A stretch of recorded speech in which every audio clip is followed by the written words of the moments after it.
A second barrage of tornadoes.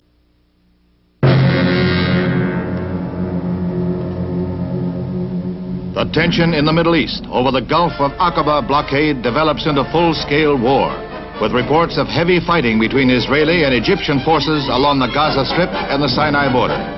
Earlier, the U.S. aircraft carrier Intrepid steamed through the Suez Canal, although no American units are alerted. Our State Department says we are neutral in word, thought, and deed. Earlier, a mass rally in Cairo by Arab socialists shows support for UAR President Nasser, who meets with King Hussein of Jordan to sign a 5-year mutual defense pact. The signing annoys Syria, to whom Jordan recently closed her borders. Formerly, Hussein was moderate toward Israel. Jordanian trucks and tanks roar through the desert as each side accuses the other of attacking first. Despite 2 reported air raid attempts, Jerusalem is relatively calm. Israeli Chief of Staff General Yitzhak Rabin visits and inspects troops in the Negev desert near the Egyptian border. A UN ceasefire request is supported by the U.S., while Russia accuses America and Britain of encouraging Israel to attack.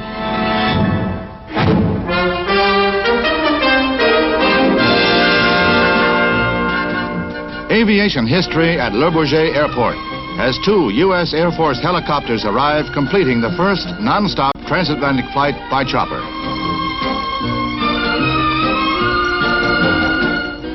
The copters carried crews of 5 men each from Eglin Air Force Base in Florida. They flew the same route used by Charles Lindbergh 40 years ago and refueled in the air several times. They made it in less than 30 hours. Another first at the Paris Air Show, the world's largest jetliner, the Douglas DC-861. The $9 million giant flew non-stop Washington to Paris in 12 hours. It's nearly 190 feet long, weighs over 160 tons, and can carry as many as 251 passengers. New milestone in air travel.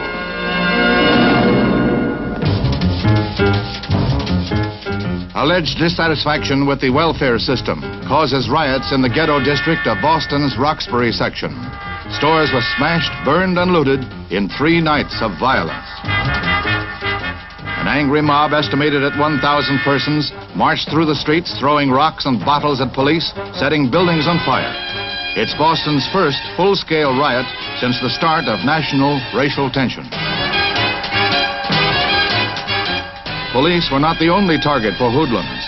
One rooftop sniper wounded a fireman while he fought the flames. Over 40 persons were arrested. They'll be arraigned following a cooling-off period. Boston's Mayor Collins called an emergency meeting with Negro leaders. Uneasy calm follows.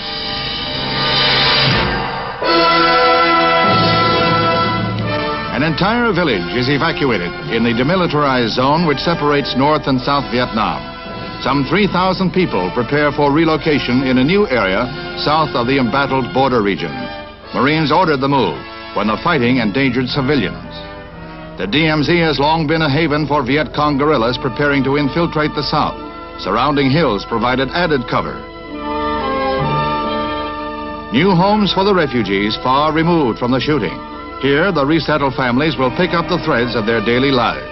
U.S. and allied military forces have repeatedly moved civilians from battle danger to prevent loss of life.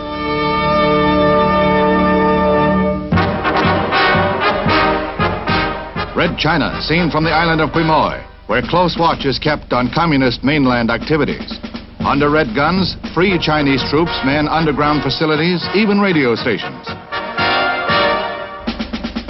The psychological war's best weapon, giant plastic balloons, able to carry up to 40 pounds, bring leaflets and messages of encouragement to fellow Chinese on the mainland. Less than 2 miles away, they can rise to 40,000 feet, travel up to 12 hours. Medical supplies, books, food, and other daily necessities are also balloon lifted to Red China from Quemoy, called a cork in the red bottle. The Beiping regime hates and fears the sight of these balloons.